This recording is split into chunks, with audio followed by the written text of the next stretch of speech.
It's that time of year again, time for another season of Degrassi Next Class, and the Season 4 promo just was released, so I guess I'm tossing my 2 cents into the hat of opinions about it, I guess. They really didn't give a lot away about the season. They didn't really go into detail about anything that's gonna happen, and that's a good and bad thing. Good so it doesn't spoil anything, so you don't go into the season knowing what's coming, although if you really think about anything they show, you already know some of the plot points of it. But then they also don't give certain things away, like what's going on with Maya, what exactly Miles is talking about when he's reading off his prepared speech or whatever. And there is an argument that can be made for spoilers enriching your experience of media and how a lot of people don't rewatch things, so it's better to go in knowing what's going to happen so then you can pick up on all the other little things and analyze it as you're going through your first time. Then again, I'm one of those people who really like to experience a bit of media without any preconceptions. I've been trying to avoid the Last Jedi trailers, even though they're already out and they're all over the place, just because I want to go into the theater and I want to not know what's going to happen. For lack of a better term, I really like that OMG moment when something happens that you weren't expecting, or not necessarily that you weren't expecting, because no one likes those out of left field just turns that they didn't set up at all, but those sorts of things where upon reflection it makes sense that they would happen, but in the moment you would not have expected.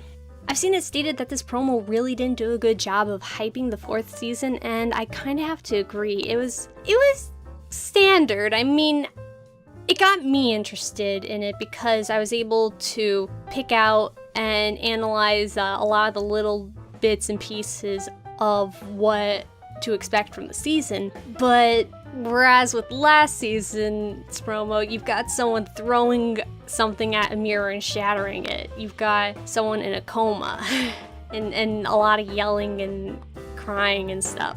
Hopefully the lack of all of that means that it's not going to be huge all about drama type stuff. We're gonna be able to focus on the littler, sort of, for lack of a better term, juvenile seeming issues with having to go through high school and graduating from high school. This is a lot of characters last semester, so there's a lot of things that go into that. Where are you going after high school? What are you gonna do? How are these events that you face in high school going to affect you? How do you feel about that?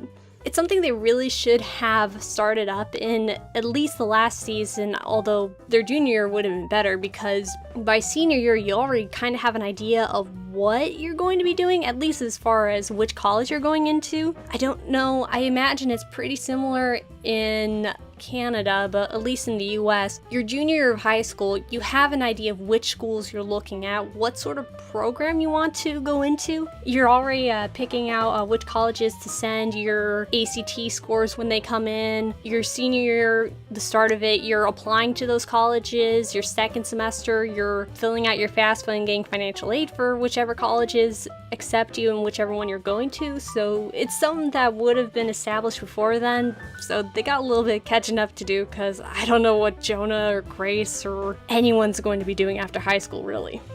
So getting into the actual promo, I've seen a lot of people wondering, where's Maya? Why isn't she in the promo? We did see her in a shot at the end, smiling over Grace's shoulder. I too am wondering why they left her out of the promo so much. Maybe it's because they're not going to spend a lot of time with her. She's going to spend quite a bit of time recovering in the hospital first, then rejoining the cast. Obviously, the whole thing with Maya and her attempted suicide is going to have a huge effect on the season and how characters reel from that. I mean, we see it's starting to cause a rift between Zig and Esme. I think we can assume that that's what's putting tension between the two.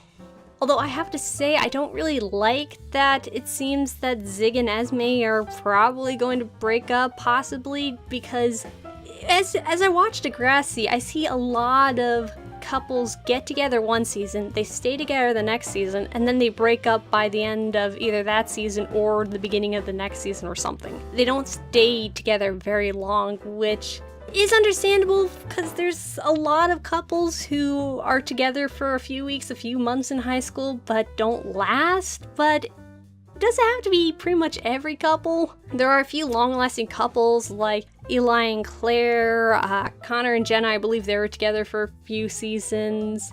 Just more of that, because not every couple is together and breaks up immediately. There's some couples that last throughout the year or so. But then again, it also kind of makes sense that Zig and Esme wouldn't really last. I mean, their relationship seemed to be more based on hedonistic lust for each other and just having fun rather than really them being into each other as people. We can kind of see that a little bit in season 3 where Zig is very quick to turn on Esme, start slut-shaming her, even though she's trying to help him out and she's showing that there's more to her than liking his body and being into some questionable things that makes her off-putting for the rest of the characters. And also on the topic of couples getting together and breaking up, I really don't want Jonah and Grace to get together. I know they're going to get together, we saw them kiss in the promo, but can't we just have two characters who could be into each other sexually but aren't, just platonic friends? I mean, they have such a great relationship together. They're so good as friends. Why do they have to get together? It's more of a personal bias rather than an actual criticism of the show. I mean, it makes sense. Like, a lot of times in high school, if you get close enough to someone of the opposite sex or who aligns with your sexual preferences, it's very likely that you'll end up dating or having a crush on them at the very least. But I just love Jonah and Grace as friends. Come on. It very well might not be the case, but I really hope that Miles is going to propose to Tristan in the season. The speech he's giving to Tristan, or I assume it's Tristan, talking about how he's had trouble through a long time just trying to figure out who he is. I really hope that's a proposal speech. It'd be nice to see something like that. In actual life, there's a lot of people who get together and break up over the course of high school, but then there's a few couples who do last after high school, and every once in a while you get a couple who actually plan to marry after high school. My high school best friend actually got together with his current wife, and I'm pretty sure they agreed to marry later on. They didn't get married right after high school, but it took a few years.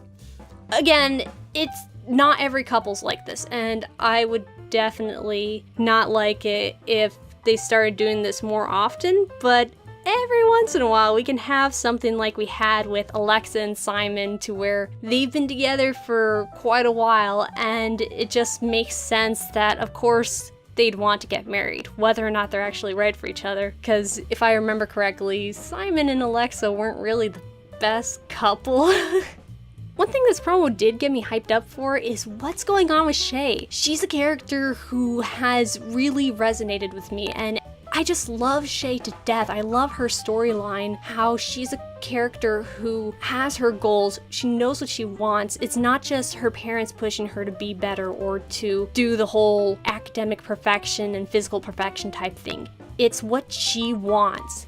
And now we see her crying and upset that she apparently isn't getting the goal that she was striving for, even though she was under the impression that if she worked hard enough, she would. I'm really curious to see what's going on there. I've basically been Team Shay all the way, except for in season 3 when she got mad at Tiny for just wanting to have sex at all. That didn't make sense, and I didn't like how the writers handled that. But otherwise, Shay's just such a wonderful character. And now getting away from another tangent about how cool Shay is and basically worshipping her. So I have to wonder, what's up with Frankie? I mean, it always seems like it's something with this girl, and not that it's out of character, but just every season it's something else. It's by no means not interesting to watch, and again, it's not like it doesn't make sense, but I guess just from a personal standpoint, just judging Frankie as a person, it's just like, now what? She's that girl in high school that it seems like there's just drama following her. And not that it's drama that other people's causing, but just drama that she creates too. I mean, we see her destroying a guitar, like bashing it against a tree. I think it's pretty clear that she may not be over Jonah. And now Jonah and Grace getting together probably doesn't help. I think, correct me if I'm wrong, but I'm pretty sure that Frankie was concerned that Jonah was going to get together with Grace while they were dating, and that was one of the things that helped lead to them breaking up. So now, here we go. I've got to say, I'm very excited to see what happens with Sod and Zig, and I guess it looks like Tiny too. Sod didn't really have a huge role in season 3. He was mostly there as Maya's disturbing images buddy. And now hopefully we get to see him reeling from his role in Maya's suicide attempt, trying to like piece together, is he at fault? Could he have prevented what she did? And then see how other characters sort of react to him and his relationship to Maya, because I don't know if he knew how messed up Maya was, but that's probably not gonna matter to Zig or anyone else who sees him as basically an enabler, or probably they might even see him as encouraging her to kill herself or hurt herself. I mean, we of course know that's not true.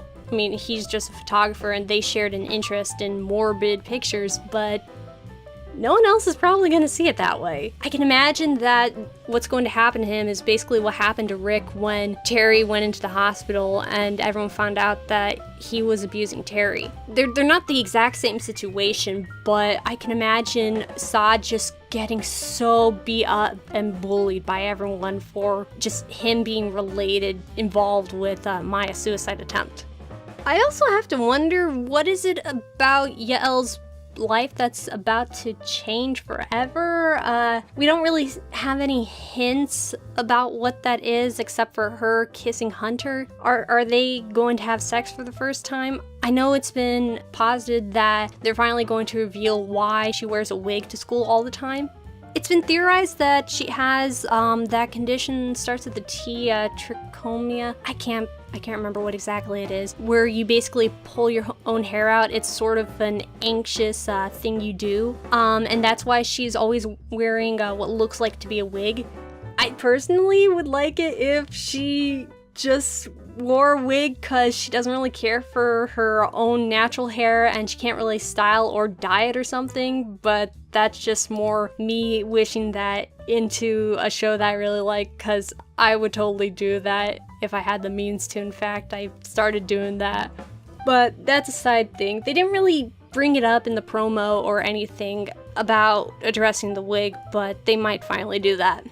I'm also glad that Lola and Yael are more friendly. I mean, we saw it start up in season 3, and now it looks like they're more semi-permanent friends. I can imagine them not really talking to each other much after high school. Like, they might see each other around, just say hey, but not really interact very much. Not because it's the whole, oh, Yael is a tomboy type thing and Lola is a girly girl. It's just that their personalities don't really mesh well. Lola is the epitome of teen girl, all about that high school drama type, very airheaded, whereas Yael is very more intellectual. She's very technically minded, and she doesn't really seem like she cares about a lot of the high school drama or any of the teen soap opera type stuff that we see in Degrassi. She seems like an all business type person, but I'm glad they're able to get along regardless, and at least are able to be friends. I mean, it's pretty representative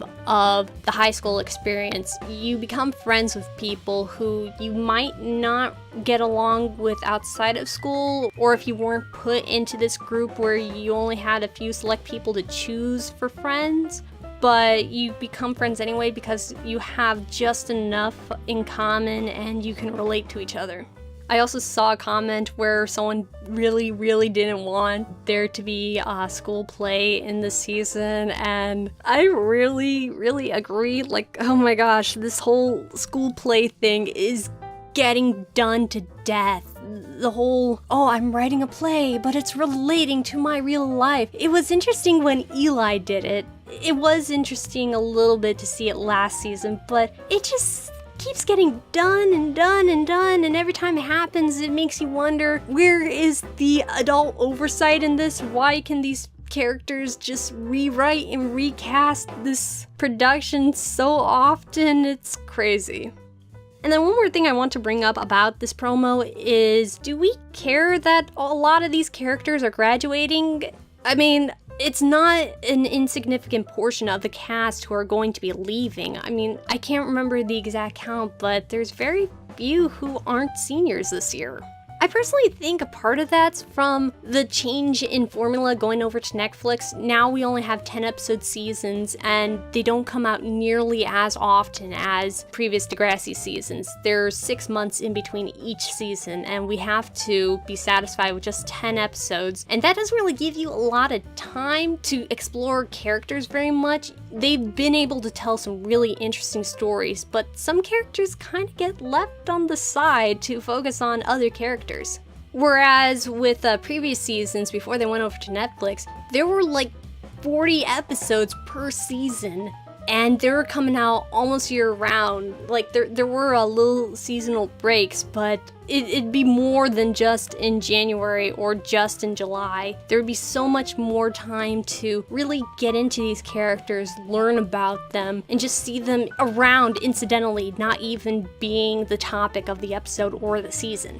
There are some characters where we did have a chance to get into that. We got into Maya a lot because there were just a lot of stories that involved her or revolved around her. I think the disconnection with a lot of the characters comes in also the sort of rough transition going into season 13 and 14 and then having to come out on Netflix afterwards.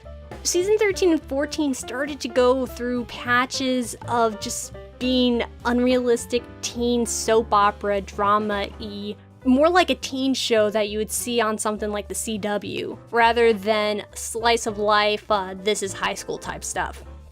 Now, of course, not every plotline was like that, but you did still get quite a bit of it, like pretty much your whole cast going to France, or fundraising the Power Squad with nude pictures.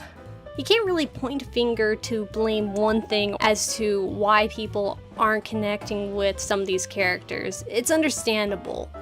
I have to wonder after this class graduates if we're going to be able to become more invested in other characters. Regardless of this very underhyped promo, I am very excited for season 4 of Degrassi Next Class, and I do intend to watch it. When it comes out, I'll hopefully put out another vlog about this, but it'll probably take a while because I tend to take a while to watch these things. Thank you very much for listening, and you have a great one.